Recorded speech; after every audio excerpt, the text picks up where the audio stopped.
Okay, hello everyone. So today we will start the new topic that is of from paper number 1, chemical thermodynamics. In case of chemical thermodynamics, it is generally related with the temperature. Some new terms are there in case of chemical thermodynamics.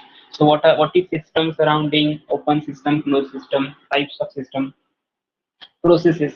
Okay, so which processes are considered as the isothermal, isobaric, which is generally all related with the thermodynamics only, with temperature related concepts. But it is very important according to exam point of view. In that one expression is there that is maximum work can be done. So how maximum work can be done from any system to the surrounding or any surrounding to the system. So या terms मध्ये question paper मध्ये जर question आला तर तुम्हाला तो attend करावा लागेल.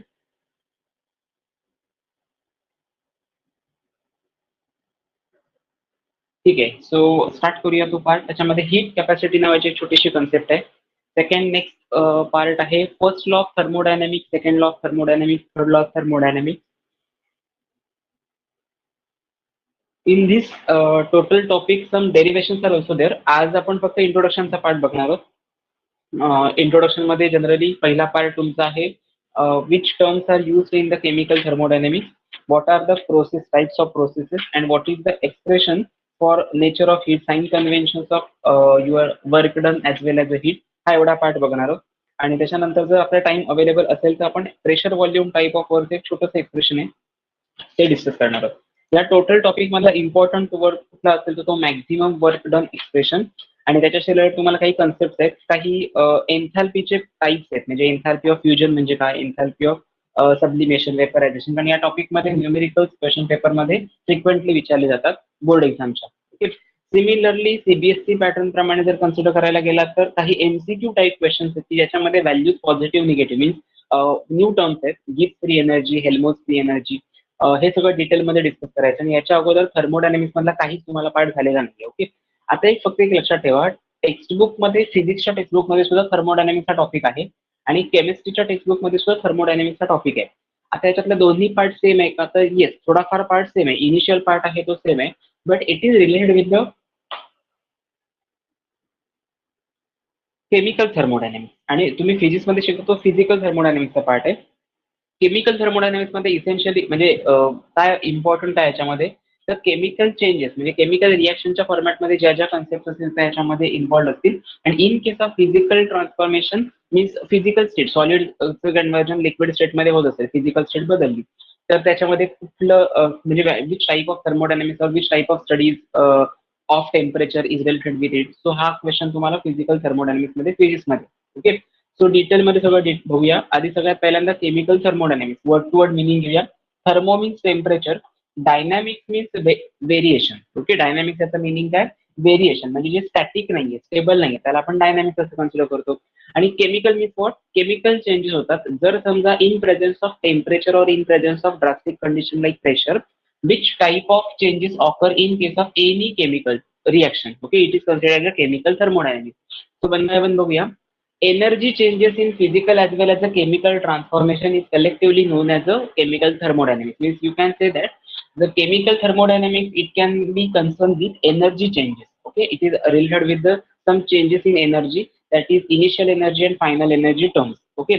आता ह्या ज्या टर्म्स आहेत, initial energy as well age final एनर्जीच्या terms आहेत, ह्या कशाशी रिलेट करतील, physical and age a chemical transformation. Chemical transformation म्हणजे काय, कन्सिडर करूया एक कंपोनंट आहे ए, त्याचं कन्व्हर्जन तुम्हाला पी मध्ये करायचंय. त्याच्यासाठी लागणारं जे काही रिएक्शन असतील, जे काही टेम्परेचर इसेन्शियल असेल, ऑप्टिमम कंडिशन्स असतील, सो ते ह्या सगळ्या रिलेट करतात केमिकल थर्मोडायनामिक्स मध्ये. आणि फिजिकल ट्रान्सफॉर्मेशन म्हणजे काय, फिजिकल स्टेट चेंज होते. म्हणजे फॉर एक्झाम्पल सॉलिडचं कन्व्हर्जन लिक्विडमध्ये होत असताना जे काही बॉन्ड ब्रेकिंग प्रोसेस होत असतील आणि ऍटमॉस्फेरिक कंडिशनचा त्याच्यावरती अफेक्ट होत असेल तर त्याला आपण फिजिकल ट्रान्सफॉर्मेशन असं कन्सिडर करतो. Physical transformation means physical state transformation and chemical transformation means total conversion of CuSO4 to FeSO4. Okay. त्याच्यामध्ये आयन जरी सेम असेल तरी सोल्युशन डिफरंट बदलतं, त्याला आपण कन्सिडर करतो chemical transformation. Okay. So this is a part of your chemical thermodynamics. Now, which terms are used in this particular concept? So there are two terms, system and surrounding. आता मी एक तुम्हाला equation सांगतो. त्या equation जर तुमच्या लक्षात आलं तर हा पार्ट खूप इझी होईल. System plus surrounding is equal to universe. Okay. System plus surrounding is equal to universe. System म्हणजे काय, सराउंडिंग म्हणजे काय आणि युनिव्हर्स म्हणजे काय ते बघूया. आता एक कन्सिडरेशन ठेवा, आपलं आता जे लेक्चर चालू आहे त्यावेळी समजा आपलं हे समजा ऑफलाईन लेक्चर कन्सिडर करूया, ऑफलाईन लेक्चर चालू आहे आपण कन्सिडर करूया.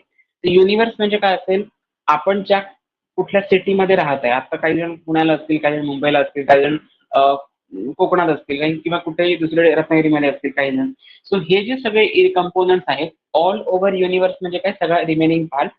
सिस्टम म्हणजे काय, तुम्ही ज्या लेक्चरसाठी ज्या क्लासरूम मध्ये बसलेला आहात किंवा आता ज्या रूम मधून तुम्ही हे लेक्चर कंडक्ट करताय, ऑब्झर्व करताय, त्याला आपण म्हणूया सिस्टम. आता मला सांगा, सिस्टीम म्हणजे तुमची रूम आहे. आता मी तुम्हाला इथून जे घेतोय, इथे माझी रूम आहे, सो त्याला मी कन्सिडर करतो सिस्टम.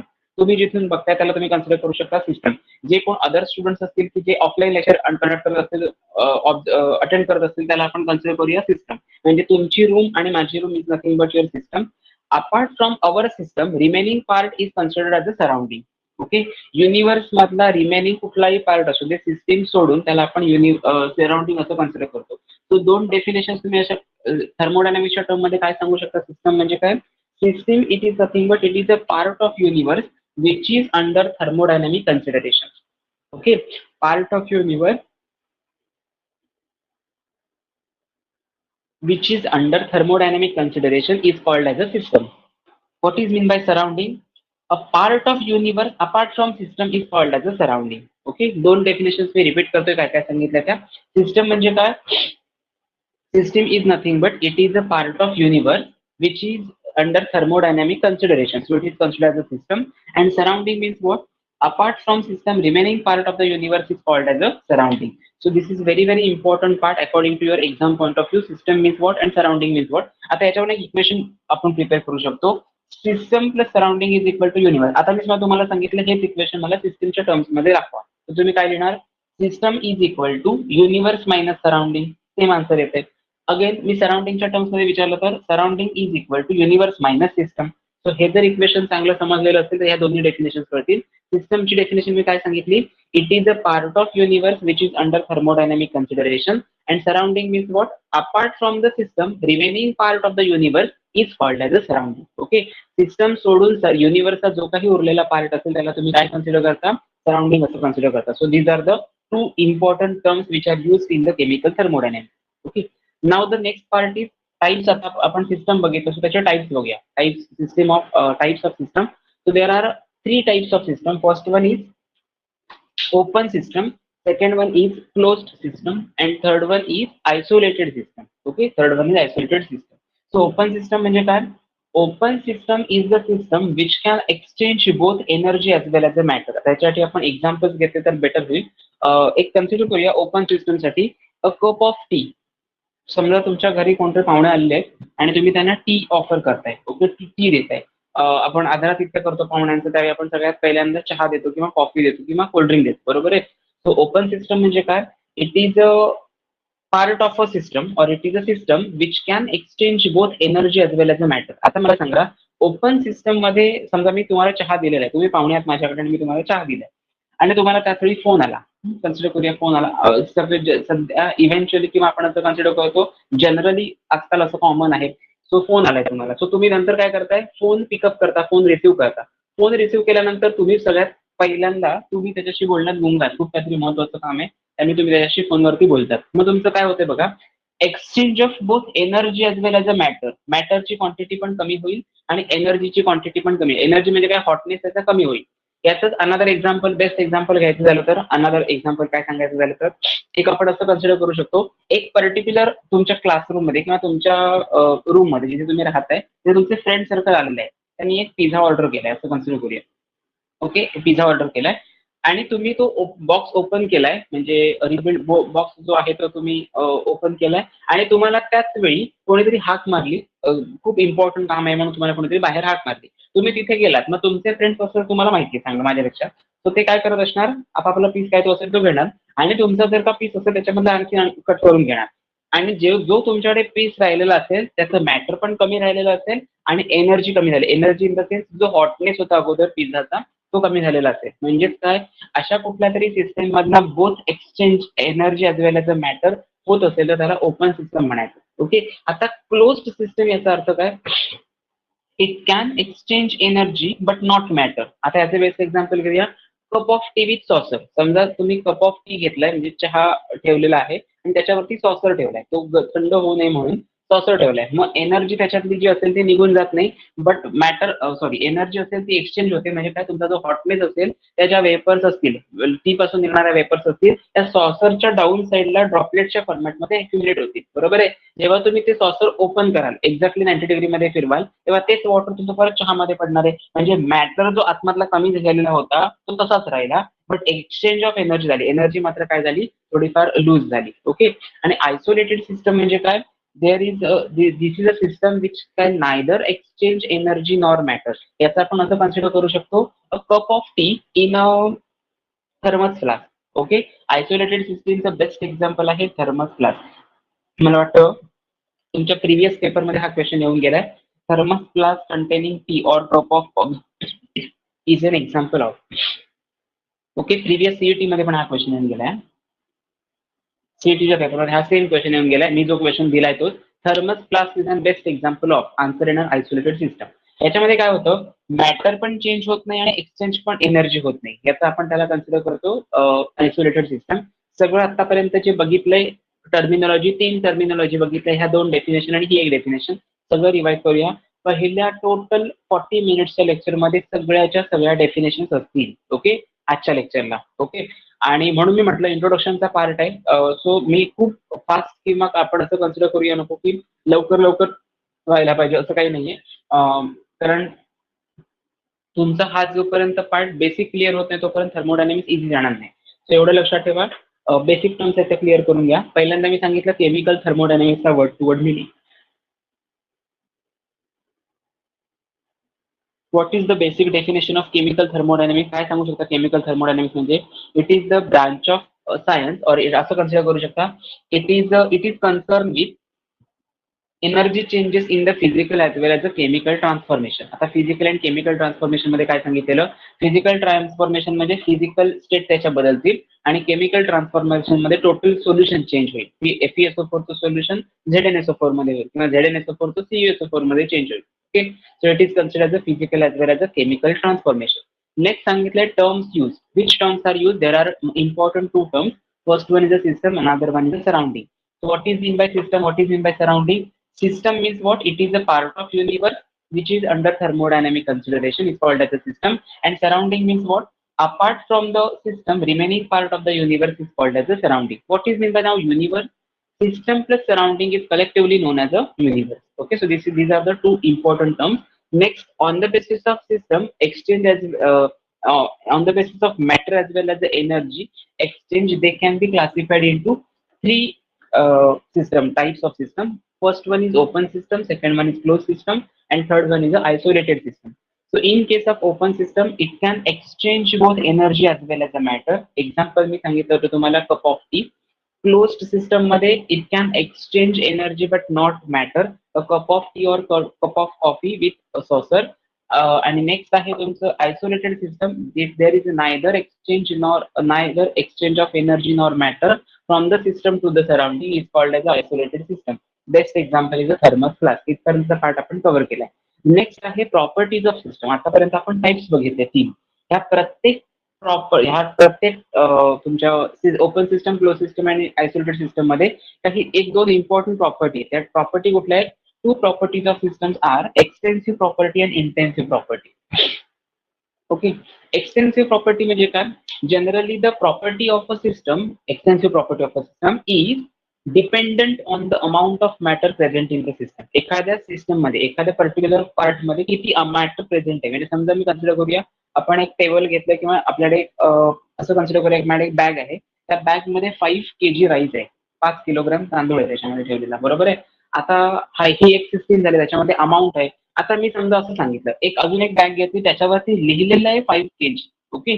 5 kg अशी क्वांटिटी लिहिलेली आहे, नेट क्वांटिटी, बट तो रिकामा असेल. तुम्ही दुकानामध्ये गेला आणि तुम्हाला सांगितलं की तांदूळ घ्यायचा आहे, तर तुम्ही काय करणार? ऑब्व्हियसली 5 kg असणारी जी बॅग असेल, ज्याच्यावरती 5 kg लिहिलेलं असेल, त्याच्यामध्ये तांदूळ प्रेझेंट आहे, हा तुम्ही हाताने बघाल. तुम्हाला जसं फेवरेबल वाटेल त्याप्रमाणे तुम्ही, आणि इकॉनॉमिकली तुम्हाला जमेल तसं तुम्ही खरेदी करणार आहात.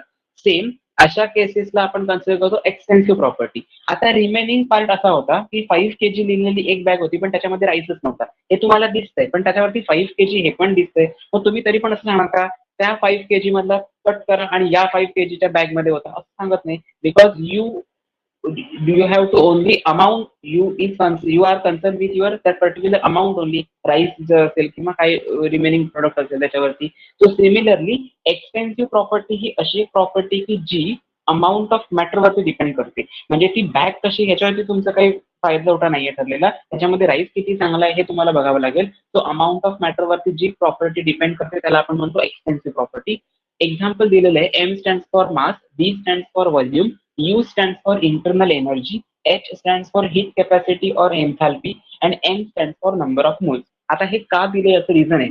तुमच्या क्वेश्चन पेपर मध्ये असा क्वेश्चन विचारला जातो, which among the following are the examples or the pair of extensive property और इंटेन्सिव्ह प्रॉपर्टी. आता तुम्ही हे डिटरमाइन कसं करू शकता बघा. एक्सटेन्सिव्ह प्रॉपर्टी डिटरमाइन कशी करायची, ह्याच्यामध्ये दोन पेअर असतील, मास आणि व्हॉल्यूम, हे जर दोन पेअर असतील, ओके, एका मॉलिक्युलची पेअर दिली. सेकंड दिलेलं आहे इंटरनल एनर्जी आणि एन्थॅल्पी किंवा नंबर ऑफ मोल्स आणि मोल फ्रॅक्शन. या टर्म्स मध्ये जर समजा तुम्हाला एखादी सिस्टम डिफाईन केलेली असेल तर त्याला तुम्ही कन्सिडर करता एक्सटेन्सिव्ह प्रॉपर्टी. आता क्वेश्चन पेपरमध्ये क्वेश्चन काय विचारतात, which among the following are the examples of extensive property. So option A मध्ये हे दिलेले असतात, मास आणि heat capacity at constant pressure. Option B मध्ये दिलेलं असतं internal energy and enthalpy. Option C मध्ये दिलेलं असतं volume and number of moles. आणि ऑप्शन डी मध्ये दिलेलं असतं melting point and boiling point. आणि त्याच्या खाली परत ऑप्शन दिलेलं असतात, option capital A 1 and 2 is correct, option B असतो 2 and 3 इज करेक्ट. तर या फॉर्मॅटमध्ये एमएसक्यू टाईप क्वेश्चन खाली विचारतात मोस्टली पेपरमध्ये एमसीक्यूच्या, आणि त्यावेळी आपल्याला समजत नाही नेमकं काय करायचं. सो लक्षात ठेवायचं, जे लास्ट ऑप्शन असतात कॅपिटल ए कॅपिटल बी मध्ये मेन्शन केलेले ते तुम्हाला इम्पॉर्टंट आहेत, जे तुमच्या exam point of view marks तुम्हाला क्रिएट करायला ते इम्पॉर्टंट आहे. सो एक्सटेन्सिव्ह प्रॉपर्टी म्हणजे काय सांगितलं, it is the property of a system which depends upon the amount of matter present in the system. So example काय आहे, mass, volume, internal energy, enthalpy, and number of moles. So these are the examples of extensive property. Similarly, in case of intensive property कशी identify करतो आपण, the property of a system which is independent on the amount of matter of a system. Okay, एक अशी property की जी amount of matter वरती independent असते त्याला आपण इंटेन्सिव्ह प्रॉपर्टी असं कन्सिडर करतो. Okay, so for example, best example is pressure, temperature, surface tension, density, melting point, boiling point, heat capacity at constant pressure. CV means heat capacity at constant volume. and next दिलाय इटा. इटा म्हणजे काय, refractive index. Okay, so ह्या important किंवा specific heat capacity, हे सगळ्याच्या सगळे जे प्रॉपर्टीज आता मी सांगितले, विस्कोसिटी पण आपण इटाने इंडिकेट करतो. सो हे सगळ्याच्या सगळ्या प्रॉपर्टी इंटेन्सिव्ह प्रॉपर्टीज आहेत. एक्सटेन्सिव्ह आणि इंटेन्सिव्ह मध्ये काय कॉमन डिफरन्स आहे, these are dependent upon the amount of matter and intensive property are independent on the amount of matter present in the system. Okay, so हा important part आहे तुमच्या syllabus मधला. ठीक आहे, सो आतापर्यंत जेवढं झालंय त्याची परत रिव्हिजन करूया. काय काय बघितलं, थर्मोडायनामिक्सची डेफिनेशन, टर्म्स यूज कुठल्या कुठल्या केल्या, सिस्टम आणि सराउंडिंग, त्याचे 3 टाईप बघितले, ओपन, क्लोज आणि आयसोलेटेड. आणि लास्ट बघितलं properties of system, that is extensive as well as the intensive property. Okay, next part of your syllabus is functions.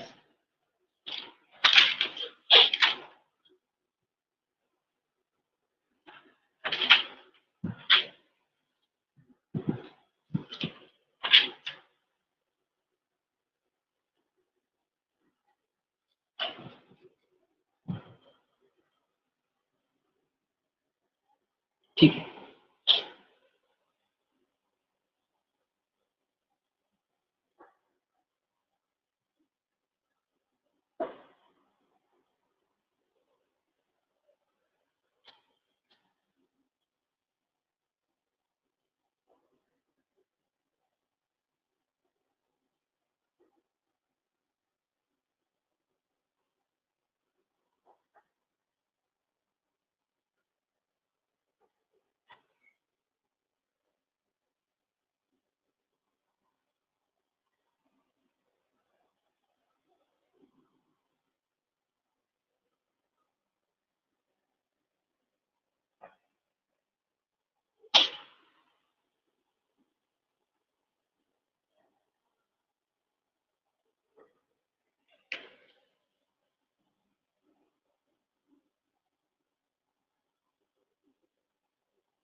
Okay.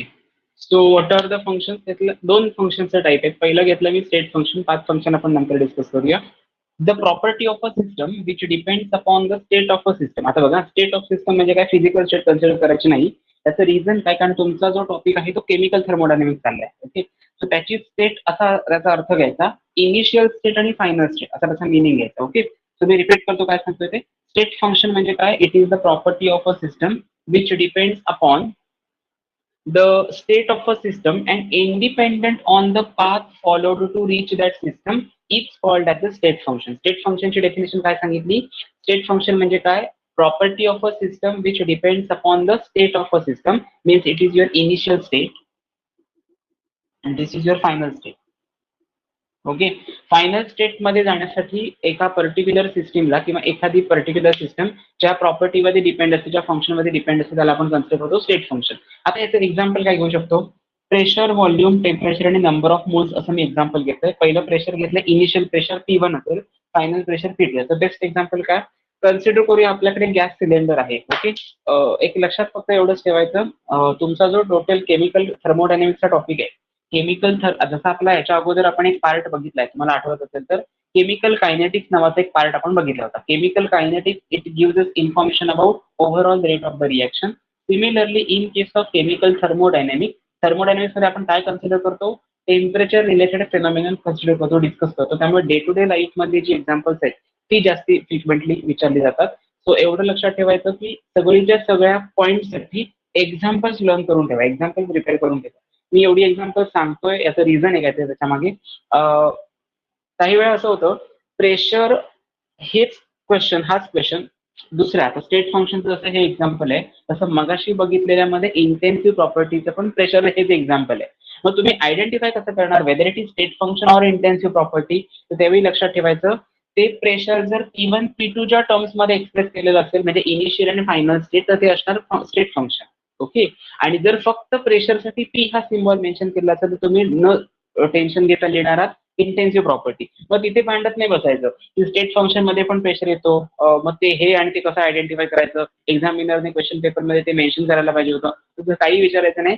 Generally पेपरमध्ये तुम्हाला असा क्वेश्चन येतो, define state function, path function. आता जो आज टोटल पार्ट बघणार आहोत आपण, त्याच्यामध्ये मोस्ट ऑफ द डेफिनेशन्स आहेत, ज्या सगळ्याच्या सगळ्या रिकवर होणं इम्पॉर्टंट आहे आणि एकाच वेळी आठवायला पाहिजे तुम्हाला. त्या प्रत्येक डेफिनेशन मध्ये काहीतरी चेंजेस आहेत, म्हणून मी प्रत्येक वेळी एक एक पार्ट घेतल्यानंतर ते रिवाइज करत जाते, जेणेकरून तुमचं ते बंबार्डिंग होईल, कंटिन्युअसली बघून ऐकून ऐकून डोक्यात फिक्स बसेल. तो स्टेट फंक्शन म्हणजे काय सांगतो मी, it is the property of a system which depends upon the state of a system and independent on the path followed to reach that particular system is called as a state function. State function मध्ये जर initial pressure P1 असेल आणि final pressure P2 असेल, तर P1 to P2 मध्ये जात असताना काहीतरी चेंज होत जाणार. कशामध्ये चेंज होणार? व्हेरिएबल मध्ये चेंज होणार. 1 and 2 is a variable. Okay. So जसं आपण एक्स वाय असं कन्सिडर करतो, तसं आपण Px Py पण कन्सिडर करू शकतो किंवा P1 P2 कन्सिडर करू शकतो. सो इनिशियल प्रेशर होतं P1, फायनल प्रेशर आहे P2. आता आपल्या घरामध्ये जो सिलेंडर असतो, मी एक्झाम्पल मगाशी दिलं, घरातला सिलेंडर, जो घरामध्ये जेव्हा सिलेंडर असतो तेव्हा इनिशियल प्रेशर त्याच्यावर जास्त असतं, म्हणून तुम्हाला 14.5 kg असं मेन्शन केलं असतं वरती, किंवा 16.5 kgचा सिलेंडर असेल तर त्याच्यामध्ये 16.5 kg एवढा गॅस फिलअप केलेला असतो. हा गॅसचा व्हॉल्यूम असतो. ओके. इंटरनल डायमीटर, त्याचं वेट किंवा वजन नसतं, हे लक्षात ठेवायचं. इंटरनल डायमीटर किंवा इंटरनल व्हॉल्यूम त्याचं एवढं असतं लिटरमध्ये. सो जर त्याच्यावरचं मी इनिशियल प्रेशर होतं तेवढंच ठेवून दिलं, म्हणजे सील केलेला सिलेंडर आणला पण त्याचं सील ओपनच नाही केलं, तर प्रेशर तेवढंच राहणार आहे, म्हणजे व्हेरिएबल होत नाही. आता व्हेरिएशन कधी येईल? जेव्हा तुमच्या घरातला जो चालू असलेला सिलेंडर संपेल, तेव्हा तो सिलेंडर तुम्ही काय करणार, रेग्युलेटर तो अटॅच करणार दुसऱ्या सिलेंडरला, न्यू सिलेंडरला. म्हणजे त्याचा अर्थ असा होतो, इनिशियल प्रेशर होतं P1, तो फायनल प्रेशर आहे P2, म्हणजे ह्याच्यामध्ये चेंजेस झाले. जेव्हा तुम्ही तो सिलेंडर चेंज केला तेव्हा त्याच्यावरती असणारं प्रेशर तुम्ही रिलीज केला, म्हणजे वरचा जो नॉब असतो तो तुम्ही ओपन करता आणि रेग्युलेटर त्याला अटॅच करता, जेणेकरून पहिला जो वेकंट सिलेंडर आहे तो सेपरेट होईल आणि जो फुलफिल झालेला सिलेंडर तो तुम्हाला यूज करता येईल. याचाच अर्थ असा होतो, ते सिलेंडर बदलल्यावर तिथे प्रेशर पण चेंज झालं, म्हणजे इनिशियल प्रेशर होतं P1, फायनल प्रेशर होतं P2. This is your example. Another example is प्रेशरचं एक्झाम्पल सांगायचं झालं तर असं कन्सिडर करा, तुम्ही ऍक्सिलेटर गाडी चालवताय आणि ते ऍक्सिलेटर वाढवताय. ऍक्सिलेटर वाढवता म्हणजे काय करता, ऍक्सिलेटर इन्क्रीज करायला जेव्हा जातात, स्पीडोमीटरवरचा स्पीड इन्क्रीज झालेला दिसतो, तेव्हा त्याच्यावरचं प्रेशर डिफरंट असतं आणि गाडी एका पर्टिक्युलर पॉईंटला तुम्ही स्टॉप केला. ओके. गाडी पार्क केला कुठेतरी, त्यावेळेचं एक्सेलरेटरवरचं प्रेशर हे डिफरंट असतं. आता फायनल प्रेशर असणार कुठलं, जे तुम्ही एक्स्ट्रा दिलेलं असणार ते, म्हणजे एक्सेलरेटर लावणार तेव्हा. आणि पहिल्यांदा तुम्ही इनिशियल प्रेशर म्हणजे काय, गाडी जेव्हा स्टॉप कंडिशन मध्ये होती तेव्हा तुमचं असेल initial pressure, this is your final pressure. So these are the two example. Second example आहे V1 आणि V2. व्हॉल्यूमचं एक्झाम्पल घेऊया. जर तुम्ही बलून फिलअप केला तर त्याच्यामध्ये त्याचं वेट कमी लागत असणार, त्याचा व्हॉल्यूम आतमधला कमी वाटतो.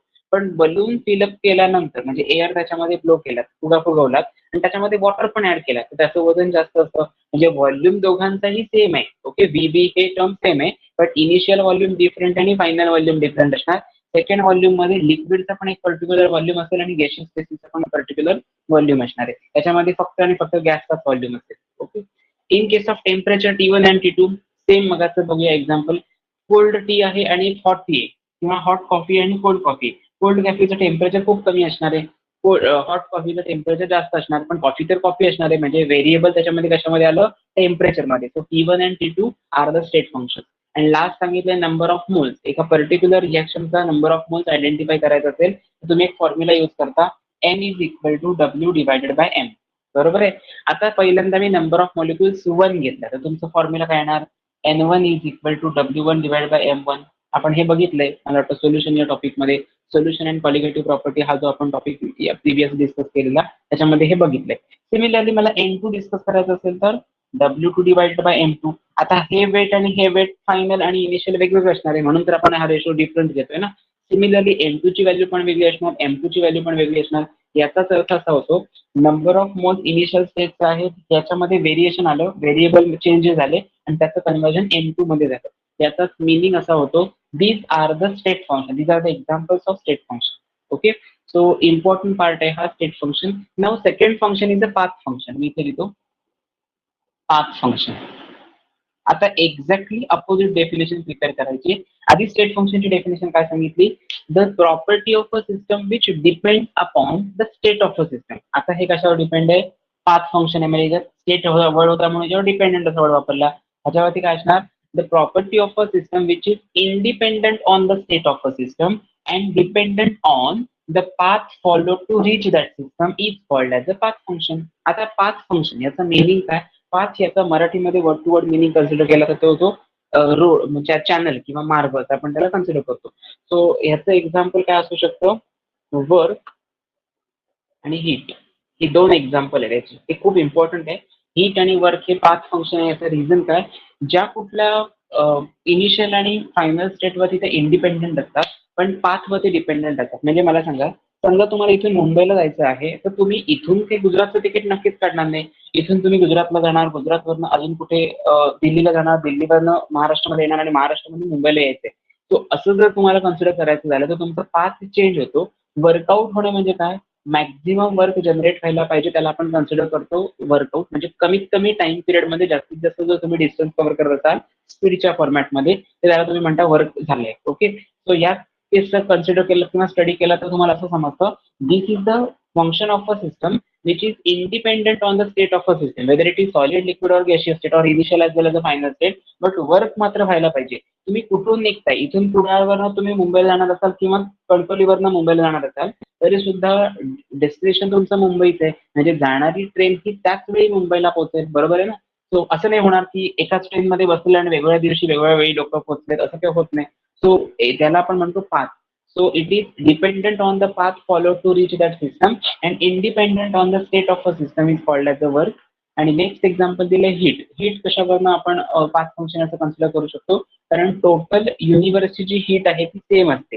म्हणजे जरी आता उन्हामध्ये ऊन भरपूर पडलेलं आहे, जर समजा तुम्हाला एखादा पदार्थ गरम करायचा आहे तर तुम्ही उन्हामध्ये नेऊन ठेवत नाही, त्याला हीट देता ना. म्हणजे हीटचा चॅनल वेगळा आहे. तो तुम्ही गॅस सिलेंडर मधून हीट प्रोव्हाइड करताय एखाद्या पदार्थाला, तो गरम करताय आणि तुम्ही एनर्जी स्वतः बॉडीसाठी घेताय. बट अल्टरनेटिव्ह वे काय असू शकतो, जर समजा तुम्ही हाच जर पार्ट सनलाईटचा विचार करायला गेलात तर रात्रीच्या वेळी तुम्हाला उपाशीच राहायला पाहिजे. बरोबर ना, रात्रीच्या वेळी काही गरम झालेलंच नसणार, काहीच होत नाही गरम. बरोबर ना. सो एवढं लक्षात ठेवायचं, वर्क आणि हीट सुद्धा कशावरती डिपेंडंट आहे, पाथवरती डिपेंडंट आहे आणि ते इंडिपेंडंट आहेत state function, means state of a system. Okay, so these are the two functions, that is state function and path function. Example याच्यामध्ये मी 4 दिले, pressure, volume, temperature, number of mole. याच्यामध्ये एकच एक्झाम्पल आहे वर्क आणि heat. Okay. पेपरमध्ये जर आलं तर याच्यापैकीच एक्झाम्पल येण्याच्या बाहेरचं कुठलं येणार नाही, एवढं गॅरंटी आहे मला. ओके. सो एवढं फक्त प्रिपेअर करायला पाहिजे. जेवढं झालंय तेवढं फक्त एकदा परत रिवाईज करून बघा, इम्पॉर्टंट आहे. त्याच्यानंतरची पार्ट आहे तो म्हणजे प्रोसेस अँड इट्स टाईप. कुठल्या कुठल्या प्रोसेस होतं त्याच्यामध्ये ते बघायचं आहे.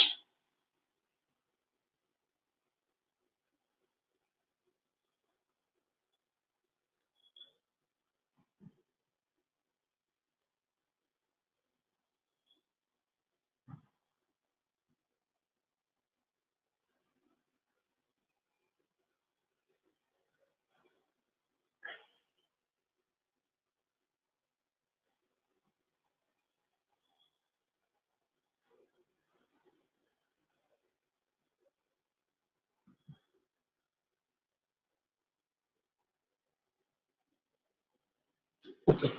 नेक्स्ट पार्ट बघूया.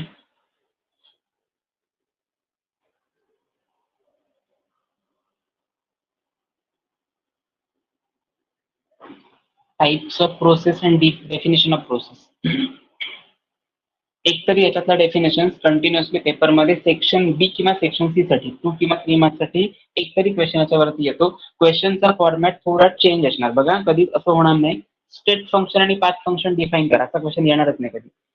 क्वेश्चन असा येईल, आयदर एखादी प्रोसेस विचारतील आणि एखादं फंक्शन विचारतील, किंवा एखादी प्रॉपर्टी विचारतील, म्हणजे एक्सटेन्सिव्ह किंवा इंटेन्सिव्ह, किंवा फंक्शन मध्ये आता आपण बघितलं स्टेट फंक्शन आणि पाथ फंक्शन, त्याच्यामधलं एक फंक्शन विचारतील आणि एक प्रॉपर्टी विचारतील. पण असं कधीच नाही विचारणार स्टेट फंक्शन पण सांगा आणि पाथ फंक्शन पण सांगा, म्हणजे फंक्शनला 2 मार्क्स वेटेज तर येणार नाही, ह्या टोटल टर्मिनॉलॉजीला 2 मार्क्स वेटेज येणार. आलं लक्षात मी काय सांगतो ते. त्यामुळे प्रिपरेशन करताना माइंड सेट करून ठेवा की याच्यातल्या डेफिनेशन पेपरमध्ये येणार आहेत, आणि थर्मोडायनेमिक्स आणि कायनेटिक्स मध्ये डेफिनेशन लिहिताना वर्ड टू वर्ड मिनिंग लक्षात घ्यायचं आणि मग लिहायचं. त्याचा मिनिंग बदलता कामा नये. तुम्ही चेंज असा एक वर्ड विसरला तर change in concentration with respect to change in time म्हणजेच रेट ऑफ रिॲक्शन असतो. आणि ओव्हरऑल रेट याचा अर्थ काय असतो, किंवा ओव्हरऑल ऑर्डर म्हणजे काय, एक्सपोनेन्शियल पॉवर, म्हणजे पॉवर आणि कॉन्सन्ट्रेशन याच्यामध्ये डिफरन्स आहे. त्यामुळे लक्षात एवढंच ठेवायचं, एकही वर्ड विसरायचं नाही. शक्यतो डेफिनेशन ओन लँग्वेज मध्ये लिहायच्या नाहीत. बाकी थिअरॉटिकल कन्सेप्ट तुम्ही इलॅबोरेट करताना तुमच्या ओन वर्ड मध्ये एखादा पॉईंट लिहिला तरी चालतो, पण डेफिनेशन शक्यतो त्याच लँग्वेज मध्ये असणार आहे. ठीक आहे. नेक्स्ट पार्ट बघूया. Process and its types.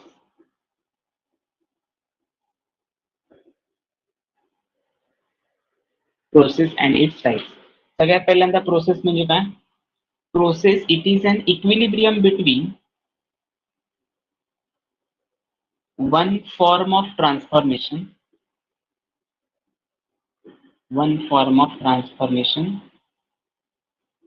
to another form of transformation.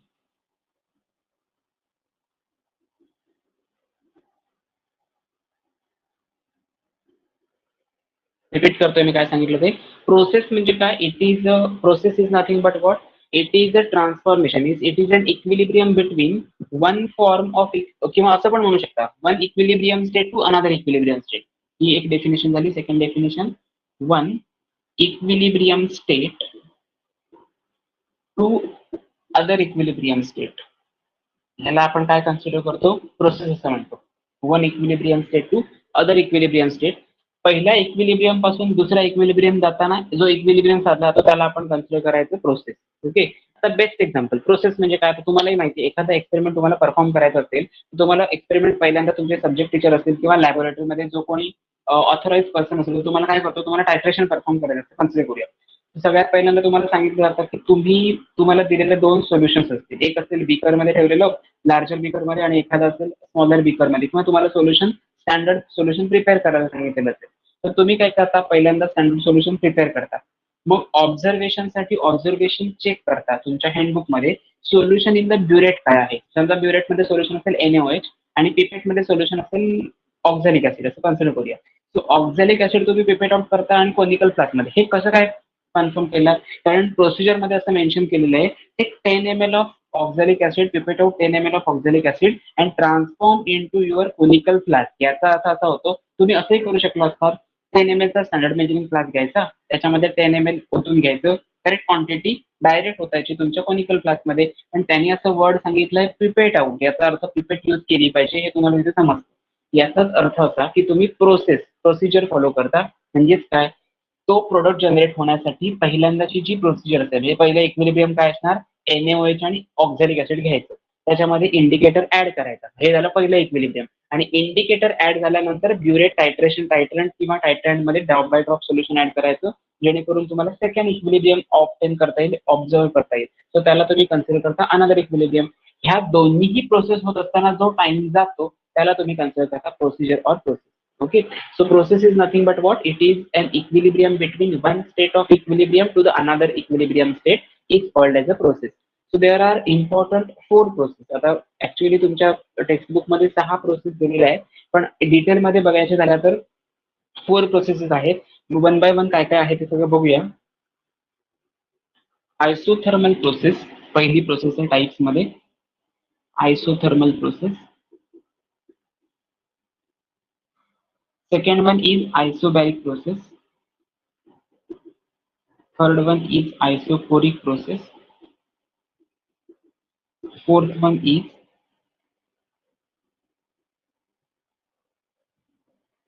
adiabatic process. Fifth one is a reversible process. And next one is irreversible process. ओके, इथपर्यंतचा पार्ट आजचा लेक्चरचा टर्मिनॉलॉजीचा असेल.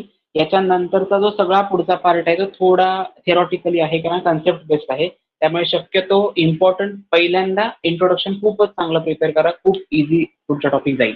पण सुरुवातीपासून हेच माहिती नसेल ह्या पॉईंट मधनं काही प्रॉब्लेम मध्ये येणार तुम्ही. आयसोथर्मल म्हणजे काय लक्षात ठेवायचं, त्याच्यासाठी equation delta T is equal to 0. ज्यावेळी टेम्परेचर चेंज म्हणजे टेम्परेचर चेंज कसा कॅल्क्युलेट करतो, delta T is equal to final temperature minus initial temperature.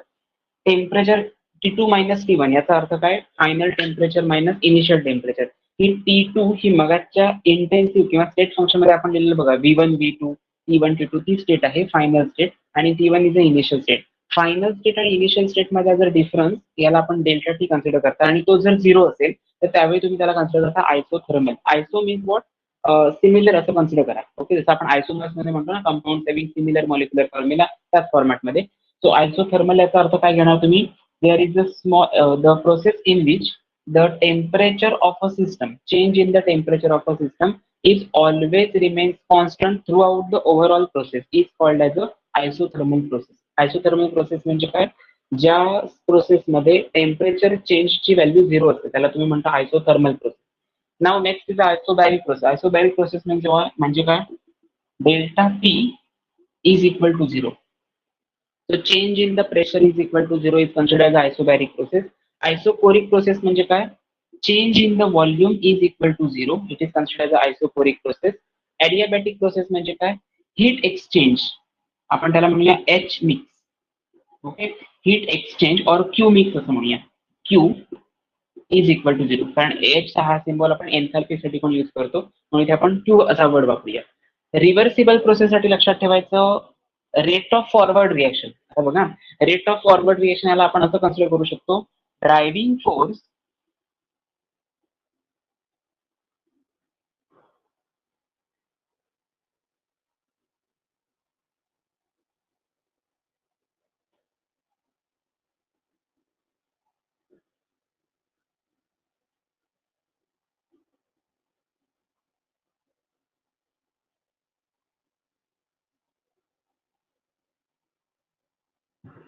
Okay. आता हे कंडिशन सगळ्या बघूया.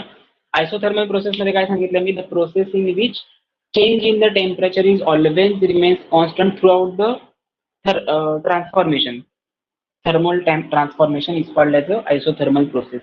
Similarly, isobaric process म्हणजे काय, isobaric process is the process in which change in the pressure of a system throughout the transformation is the same, that is constant, is called as a isobaric process. Next one is isophoric process. ह्याच्यामध्ये काय सांगू शकता, change in the volume of a system is remains constant, that is throughout the system 0 असणार, त्याला आपण consider करतो isophoric process. आणि adiabatic म्हणजे काय, there is a neither exchange of heat from system to surrounding as well as vice versa. म्हणजे heat मध्ये काही चेंज होत नाही. इथे डेल्टा क्यू म्हटलं नाही बघा, कारण क्यू हा तुमचा इनिशियल आणि फायनल स्टेटमध्ये येत नाही because it is a path function, it is not state function. म्हणजे Q2 Q1 हे तुमची व्हॅल्यू येणार नाही याच्यामध्ये. सो लक्षात एवढंच ठेवायचं, ॲडियाबॅटिक प्रोसेसमध्ये काय असणार, हीट जी असते ती एक्सचेंज होत नाही सिस्टम टू सराउंडिंग मध्ये. Okay, there is no any exchange of heat, exchange of heat from system to surrounding. It's called as adiabatic process. Next one is a reversible process. So the reversible process is the process in which driving force is infinitesimally greater or equal to than that of the opposing force. आता driving force म्हणजे काय, जर समजा एखाद्या स्टुडंटला किंवा एखाद्या पर्सनला तुम्ही धक्का मारताय ओके बॅक साईडने, तर त्याचा ड्रायव्हिंग फोर्स पुढच्या डिरेक्शनला म्हणजे अपोजिट डिरेक्शनला जातो. म्हणजे जिथून तुम्ही येता त्याच्या अपोजिट डिरेक्शनला त्याचा ड्रायव्हिंग फोर्स असतो. आता अपोजिंग फोर्स याचा अर्थ काय, समोरच्याने समजा तुम्हाला तुमच्याकडे तोंड करून जर धक्का दिला तर तो असतो अपोजिंग फोर्स, बरोबर आहे ना. सो ड्रायव्हिंग फोर्स हे रिव्हर्सिबल प्रोसेसचं बेस्ट एक्झाम्पल काय सांगू शकता, सॉलिड आईसचं कन्व्हर्जन लिक्विडमध्ये होतं आणि लिक्विडचं कन्व्हर्जन म्हणजे वॉटरमध्ये आपण म्हणूया, आईसचं कन्व्हर्जन वॉटरमध्ये होतं आणि वॉटरचं कन्व्हर्जन वॉटर वेपर्समध्ये होतं, गॅशियस स्टेटमध्ये होतं. सो ही रिव्हर्सिबल प्रोसेस आहे. आता इरिव्हर्सिबल प्रोसेस याचा अर्थ काय, best example it means any chemical reaction ज्याच्यामध्ये फिनॉल्फथॅलीन इंडिकेटर तुम्ही ऍड करता आणि केमिकल टायट्रेशन मध्ये तुम्ही काय करता, त्याचं कलरलेसचं कन्व्हर्जन पिंक कलर मध्ये होतं in presence of phenolphthalein indicator. ही इरिव्हर्सिबल प्रोसेस आहे. आता मी सगळं तुम्हाला सांगितलं, पिंक कलरचं सोल्युशन आहे ते कलर परत कलरलेस करून दाखवा, तर काय करणार, तर ते हे करू शकत नाही, त्याला आपण कन्सिडर करतो इरिव्हर्सिबल चेंज. हे परमनंट असतात आणि रिव्हर्सिबल असतात हे काय असतात, टेम्पररी चेंजेस असतात, त्याला आपण फिजिकल चेंजेस असं कन्सिडर करतो. मला वाटतं हे तुम्हाला 10th स्टँडर्डला पाठ झालेला होता. ओके, सो फक्त एवढंच त्या लक्षात ठेवायचं, रिव्हर्सिबल चेंजेस आणि इरिव्हर्सिबल चेंजेस मध्ये दोन वर्ड लक्षात ठेवायचे, ड्रायव्हिंग फोर्स आणि अपोजिंग फोर्स. इथपर्यंत तुमचा टर्मिनॉलॉजीचा पार्ट होता जो आपला इथपर्यंत कम्प्लीट झालाय. ह्याच्या पुढचा एक पार्ट आहे फीचर्स ऑफ रिव्हर्सिबल प्रोसेस. तेवढा फक्त छोटेसे फीचर्स आहेत तेवढे डिस्कस करूया आणि थांबवूया आजचं लेक्चर. नेचर ऑफ हीट आणि वर्क जो पार्ट आहे, पण एक लक्षात ठेवा, हा टॉपिक जो तुमचा पेपर कव्हर होणार म्हणजे थर्मोडायनामिक्स हा टॉपिक टोटल कव्हर होणार, त्याला मिनिमम 6 days म्हणजे 1 week लागेल. ओके, सो तुमच्या माहितीसाठी मी पहिल्यांदा रिपीट करतोय, आज आपला आहे ट्यूजडे. ट्यूजडेला तुमचा पहिला पार्ट कम्प्लीट केलाय मी, वेनसडेला सेकंड पार्ट होईल, थर्सडेला अनदर पार्ट होईल, फ्रायडेला मी तुम्हाला असं सांगितलंय की टेस्ट असणार आहे, बरोबर आहे ना. शेवटचे 2 दिवस म्हणजे थर्सडे आणि फ्रायडेला आय थिंक तुमची टेस्ट असेल. ही टेस्ट कशावरती असणार असं सांगितलंय, जो न्यू टॉपिक तुमचा कम्प्लीट झालेला आहे, दॅट इज सोल्युशन. हा टॉपिक तुमचा कम्प्लीट झाला होता, केमिकल कायनेटिक्स झाला होता, बरोबर आहे. त्याच्यानंतर आपला बायोमॉलिक्युल टॉपिक कम्प्लीट झाला आणि अमाइन्स नावाचा टॉपिक होता, आठवत असेल तर बघा, प्रायमरी, सेकंडरी आणि टर्शरी अमाइन. त्या 2 टॉपिकवरची टेस्ट तुमची राहिलेली आहे. सो त्या 2 टॉपिकवरची टेस्ट म्हणजे अमाइन्सवरची एक टेस्ट आणि तुमच्या बायोमॉलिक्युल या दुसऱ्या टॉपिकवरची टेस्ट, ह्या 2 टेस्ट तुमच्या थर्सडे आणि फ्रायडेला होतील. दोन्ही टेस्ट सब्जेक्टिव्ह ऑब्जेक्टिव्ह फॉर्मॅटमध्ये आहे, म्हणजे असं व्हायला नको की एमसीक्यूची प्रॅक्टिस झालेली नाही. सो तुम्हाला जसा टाइम मिळेल त्याप्रमाणे दिवसभरामध्ये अमाइनचं सब्जेक्टिव्ह टेस्ट पण प्रिपेअर करून द्या. मी सांगितल्याप्रमाणे करा. सब्जेक्टिव्ह टेस्टसाठी मी तुम्हाला सांगितलेला फंडा यूज करायचा, मी दिलेला क्वेश्चन पेपर समोर ठेवायचा, त्याच्यातला क्वेश्चन नंबर 1, 2, 3, 4 लर्न करायचे, ते न बघता पेपरवरती लिहायचे आणि त्याची पीडीएफ प्रिपेअर करायची. ओके, हे तुमचं झालं सब्जेक्ट. आणि ऑब्जेक्टिव्ह पेपरसाठी मात्र तुम्हाला प्रिपरेशन करावं लागेल. एमसीक्यू बेस्ड टेस्ट असेल. काही पेरेंट्स असं मत आहे की एमसीक्यूची प्रॅक्टिस होत नाही तुमची, म्हणून मी तिथे ठेवतोय, पण तुम्ही टेस्ट निग्लेक्ट करताय. आता तो तुमचा प्रश्न आहे, कारण जर समजा तुम्हाला टाइम मिळत नसेल तर, पण ऍटलिस्ट दिवसभरामध्ये तुम्ही 11 वाजेपर्यंत नक्कीच क्लासमध्ये नसणार आहात कुठेही. त्यामुळे शक्यतो मी हे आधीपासून सांगतोय, याचं रिझन असेल की तुम्ही प्रिपरेशन करणं एक्सपेक्टेड आहे. So just prepare. आज मी तुम्हाला त्याच्यावरती मेसेज सेंड करून ठेवेन, म्हणजे पुढचं शेड्यूल काय असेल ते. आणि 21 पासून तुमच्या पुढच्या 29 पर्यंत तुम्हाला हॉलिडे आहेत 9 दिवस. ओके, 21 पासून 29 पर्यंत तुम्हाला हॉलिडे असणार आहे. त्याच्यानंतर मात्र रेग्युलर तुमची लेक्चर स्टार्ट होतील. ओके, त्याच्यावेळी मात्र एक लक्षात ठेवायचं, मॉर्निंगला 31 पर्यंत काही प्रॉब्लेम नाही, कारण तुमचं स्कूल कॉलेजेस स्टार्ट होत आहे 12th जून पासून स्टार्ट होत आहे. त्यामुळे जो सुरुवातीचा पहिल्यापासूनचा पार्ट आहे तिथे जास्त एक्स्ट्रा लेक्चर घेतले जाणार मॉर्निंग सेशनला, आणि आफ्टरनून सेशनला तुम्ही फ्री असाल त्यावेळी, कारण तुमचं कॉलेज असणार आहे. ओके, मॉर्निंग सेशनला तुम्हाला रेकॉर्डिंग अवेलेबल होईल, सो तुम्ही ते बघून प्रिपेअर करू शकता. ठीक आहे, सो रिपीट करतो मी आतापर्यंत जेवढा पार्ट घेतला तो सगळा, आणि सॉरी फीचर्स बघूया फक्त रिव्हर्सिबल प्रोसेसची, आणि आजचं लेक्चर स्टॉप करूया. याच्याशी रिलेटेड टेस्ट कधी असेल, टेस्टचं शेड्यूल काय असणार, टेस्टचं टायमिंग काय असणार, हॉलिडेज कधीपासून कधी असणार, याची एकच नोट मी नोटीस बोर्ड या सेक्शन अंडर अपलोड करेन, आणि सेकंड थिंग तुम्हाला पर्सनल व्हॉट्सअपला पण सेम मेसेज फॉरवर्ड करेन. ओके, ठीक आहे. पहिल्यांदा आपण बघितलं केमिकल थर्मोडायनामिक्स म्हणजे काय. So it is the concern with physical as well as a chemical transformation. It is considered as a chemical thermodynamics. Second part आपण बघितलेला terms which are use in the chemical thermodynamics are system, surrounding and universe. So system means what? Part of the universe under thermodynamic consideration is called as a system. Surrounding means what? Apart from the system, remaining part of the universe is called as a surrounding. Third part होता तुमचा universe. So system plus surrounding is called as a universe. Okay, हा झाला महत्वाचा part. Next तुम्ही बघितलात पुढची concept, त्याच्यामध्ये आपण असं बघितलेलं फंक्शन्स काय आहेत आणि त्याच्या अगोदर बघितलं एक्सटेन्सिव्ह आणि intensive property. So extensive intensive property म्हणजे काय? So the extensive property is depends upon the amount of matter present in the system, and intensive property is independent on the amount of matter present in the system. So what are the types of system? Open system, closed system, and isolated system. Open system मध्ये exchange of matter but not energy. In case of closed system, exchange of energy but not matter. There and last मध्ये neither exchange of energy not nor matter. It is considered as a thermal class. पुढचा part बघितला आपण functions, state function and path function. So state function means what? The property of a system which depends upon the state followed to reach that particular system and is independent on the path followed to reach. It is considered as a path state function. Pressure, volume, temperature, number of moles are the examples. And in case of path function, it is depends upon the path followed to reach that particular system and independent on the nature of state or state of a system. It is considered as a state function and path function. त्याच्या पुढचा part होता processes. So one equilibrium state to another equilibrium state मध्ये जेव्हा त्याच्यामध्ये equilibrium असते तेव्हा तुम्ही त्याला प्रोसेस म्हणता.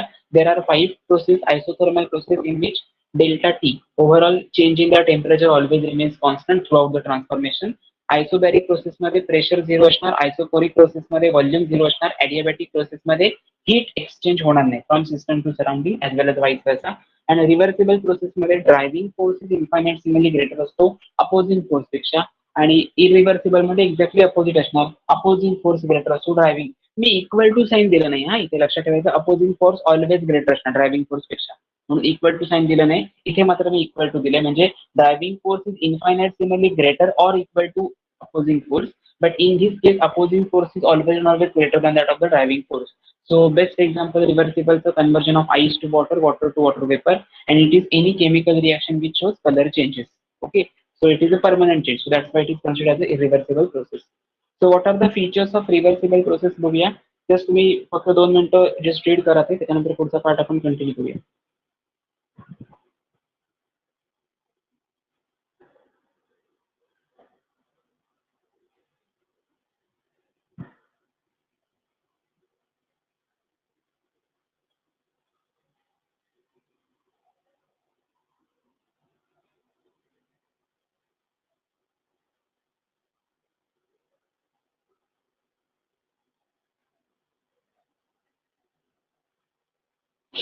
ओके, फीचर्स मध्ये काय काय येणार? ड्रायव्हिंग फोर्स रिव्हर्सिबल प्रोसेसचा काय असतो? ग्रेटर असतो इन अपोजिंग फोर्स पेक्षा, हे पहिलंच फीचर येईल. सेकंड फीचर काय असणार? It can be reverse by infinitesimal change in the particular time. म्हणजे याचा अर्थ असा होतो, रिव्हर्सिबल प्रोसेस ची ड्रायव्हिंग फोर्सची व्हॅल्यू ही रिव्हर्स करायची, म्हणजे रिव्हर्सिबल प्रोसेसचं कन्वर्जन रिव्हर्स म्हणजे इरिव्हर्सिबल मध्ये करायचं असेल तर तुम्हाला काय करावं लागेल? याच्यामध्ये इन्फायनाइटसिमल चेंज करावं लागेल. ह्याच्यावरती जो फोर्स ऍक्ट होतो ड्रायव्हिंग फोर्स आणि अपोजिंग फोर्स, याच्यामध्ये इन्फायनाइट अमाऊंट मध्ये वाढवावी लागेल किंवा व्हॅल्यू कमी करावी लागेल. नंतर सांगितलं रिव्हर्सिबल प्रोसेस ही जनरली स्लो असते आणि नंबर ऑफ स्टेप्स मध्ये डिवाइड झालेली असते. It requires some number of steps. Okay, it requires some number of steps. आणि लास्ट काय सांगितलंय? या प्रत्येक स्टेप मध्ये mechanical equilibrium with surrounding maintain केलेलं असतं. Okay, it obtain or attain mechanical equilibrium with surrounding. Okay, so these are the features of reversible processes. Okay, एवढा part फक्त तुम्ही चांगला कव्हर करायला पाहिजे. त्याच्या पुढचा जो पार्ट आहे nature of work and heat, हा आपण पार्ट नेक्स्ट लेक्चरला कंटिन्यू करूया. आतापर्यंत झालेल्यामध्ये टर्मिनॉलॉजी खूप इम्पॉर्टंट आहे, आणि टर्मिनॉलॉजी कम्प्लीट झाल्यानंतर लगेचच एक पार्ट बघितला म्हणजे features of reversible process. Question पेपरमध्ये असा क्वेश्चन येण्याचे चान्सेस जास्त आहेत. What define reversible process, full stop, continue, analyst the features of reversible process, हा क्वेश्चन येऊ शकतो. मी 4 रिव्हर्सिबल फीचर सांगितली याची रिव्हर्सिबल प्रोसेसची. पहिली सांगितलं ड्रायव्हिंग फोर्स हा इन्फायनाइटसिमल ग्रेटर असतो अपोजिंग फोर्स पेक्षा. दुसरं सांगितलं ड्रायव्हिंग फोर्स रिव्हर्सिबल प्रोसेस जर रिव्हर्स करायची असेल तर त्याच्यासाठी तुम्हाला इन्फायनाइटसिमल चेंजेस करावे लागतील सिस्टम मध्ये, ती झाली सेकंड प्रोसेस. थर्ड सांगितलं reversible step requires number of steps for the conversion of reactant to product. आणि फोर्थ स्टेपमध्ये सांगितलं each and every step involves or include mechanical equilibrium with the surrounding. Okay, mechanical equilibrium surrounding सोबत त्यांनी काय केलं असतं, maintain केलं असतं. त्याला आपण कन्सिडर करतो रिव्हर्सिबल प्रोसेसचं फोर्थ फीचर. सो हे चारही फीचर्स लर्न करावे लागतील, प्रिपेअर करावे लागतील, आणि मगच तुम्हाला इरिव्हर्सिबल प्रोसेसचा पुढचा पार्ट म्हणजे nature of heat and work हे 5 फंक्शन आपण जे म्हटलं ते प्रूफ करून दाखवायचं. त्याला साइन कन्व्हेन्शन्स आहेत काही, सो ते डिस्कस करणार आहोत. सो आपण ते नेक्स्ट लेक्चरला म्हणजे उद्याच्या लेक्चरला ते कंटिन्यू करू.